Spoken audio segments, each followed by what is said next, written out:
తాజా అంశాన్ని చూస్తున్నాం. ఎన్నికల నిర్వహణపై కేంద్రం ఈసీకి సుప్రీంకోర్టు నోటీసులు ఇచ్చింది. పోలింగ్ స్టేషన్లలో బయోమెట్రిక్ నమోదు చేయాలన్న అప్పీల్ మేరకు వివరణ ఇవ్వాలని ధర్మాసనం చెప్పింది. దీనికి సంబంధించిన మరింత సమాచారం మా ప్రతినిధి అరుణ్ అడిగి తెలుసుకుందాం. అరుణ్, చెప్పండి, పోలింగ్ స్టేషన్లలో బయోమెట్రిక్ ఏర్పాటు ఆవశ్యకత ఏంటి?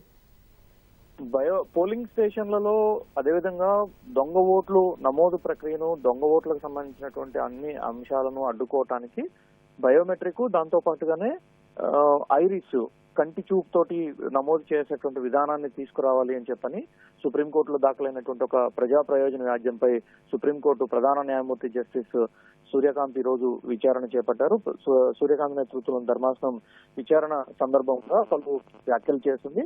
దీంట్లో ప్రధానంగా సూర్యకాంత్ చేసింది, ఇప్పటికిప్పుడు ఇలాంటి వ్యవస్థను తీసుకురావడం అనేది అది సాధ్యమయ్యే పని, సాధ్యంతో కూడుకున్న పని అని కూడా పిటిషన్ దాఖలు చేసినటువంటి న్యాయవాదులను ప్రశ్నించింది. అయితే prevention is better than cure అనేటువంటి ఒక సిద్ధాంతం ఉంది అని, దానికి ముందు అంటే ప్రస్తుతం మనం ఈ ప్రయత్నాన్ని ఇప్పటికిప్పుడు అమల్లోకి రాకపోయినా భవిష్యత్తులో దీన్ని తీసుకురావటం వల్ల అనేక ఉపయోగాలు జరుగుతాయి. దాంతో పాటుగానే దేశవ్యాప్తంగా దీన్ని అమల్లోకి తీసుకురావటం వల్ల ఇప్పటికిప్పుడు ఎన్నికల్లో తీసుకురాకపోయినప్పటికీ దేశవ్యాప్తంగా దీన్ని భవిష్యత్తులో అమల్లోకి తీసుకురావటం వల్ల దొంగ ఓట్ల నమోదును అవకాశం ఉన్నంత మేర తగ్గించడానికి ఆస్కారం ఉంటుంది అని చెప్పి న్యాయవాదులు సుప్రీంకోర్టు దృష్టికి తీసుకొచ్చారు. దీనిపైన స్పందించినటువంటి న్యాయస్థానం ఇప్పుడు ఎన్నికలు జరుగుతున్నటువంటి విధానంలో, అదేవిధంగా ప్రస్తుతం ఎన్నికలు జరుగుతున్నటువంటి అనేక రాష్ట్రాల్లో దీన్ని వెంటనే అమలు చేయడం అనేది సాధ్యమైనటువంటి ప్రక్రియ కాదు. దీనికి అనేక వ్యవస్థలు కలిసి పనిచేయాల్సినటువంటి అవసరం ఉంటుంది. దీనికి ముందు ఆ వ్యవస్థలన్నీ కలిసి ఒక విధానాన్ని రూపొందించుకోవాల్సినటువంటి పరిస్థితి ఉంటుంది.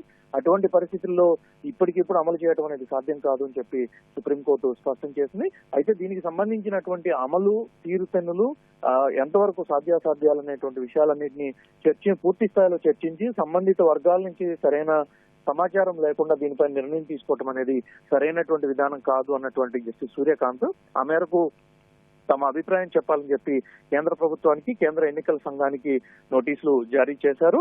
అయితే వచ్చే ఎన్నికలు, పార్లమెంట్ ఎన్నికలు సమీపిస్తున్నటువంటి నేపథ్యంలో 2 సంవత్సరాల్లో మరోసారి పార్లమెంట్ ఎన్నికలు జరగనున్నటువంటి పరిస్థితుల్లో కనీసం పార్లమెంట్ ఎన్నికలు, దానికి కొనసాగింపుగా జరిగేటువంటి అసెంబ్లీ ఎన్నికలకైనా దీన్ని ఎట్టి పరిస్థితుల్లో తీసుకొచ్చే విధంగా చూడాలి అని చెప్పని న్యాయవాదులు చేసినటువంటి విజ్ఞప్తిని కూడా సూర్యకాంత్ సమాధానం ఇచ్చారు. జస్టిస్ సూర్యకాంత్ స్పందిస్తూ ప్రస్తుతం ఉన్నటువంటి పరిస్థితుల్లో అనేక వ్యవస్థలు ఒకదానికొకటి సమన్వయం చేసుకుంటూ పనిచేయాల్సినటువంటి పరిస్థితి ఉంటుంది కాబట్టి అందుకు అనుగుణంగా ప్రస్తుతం అభిప్రాయం తీసుకుని తర్వాత దానికి సంబంధించినటువంటి సాధ్యాసాధ్యాలు, పరిస్థితులన్నింటినీ బేరీజు వేసుకున్న తర్వాతనే దీనిపైన ఏదైనా నిర్ణయం తీసుకోవడానికి ఆస్కారం ఉంటుందని చెప్పి స్పష్టం చేస్తూ కేంద్ర ప్రభుత్వానికి, ఎన్నికల సంఘానికి నోటీసులు ఇవ్వడం జరిగింది.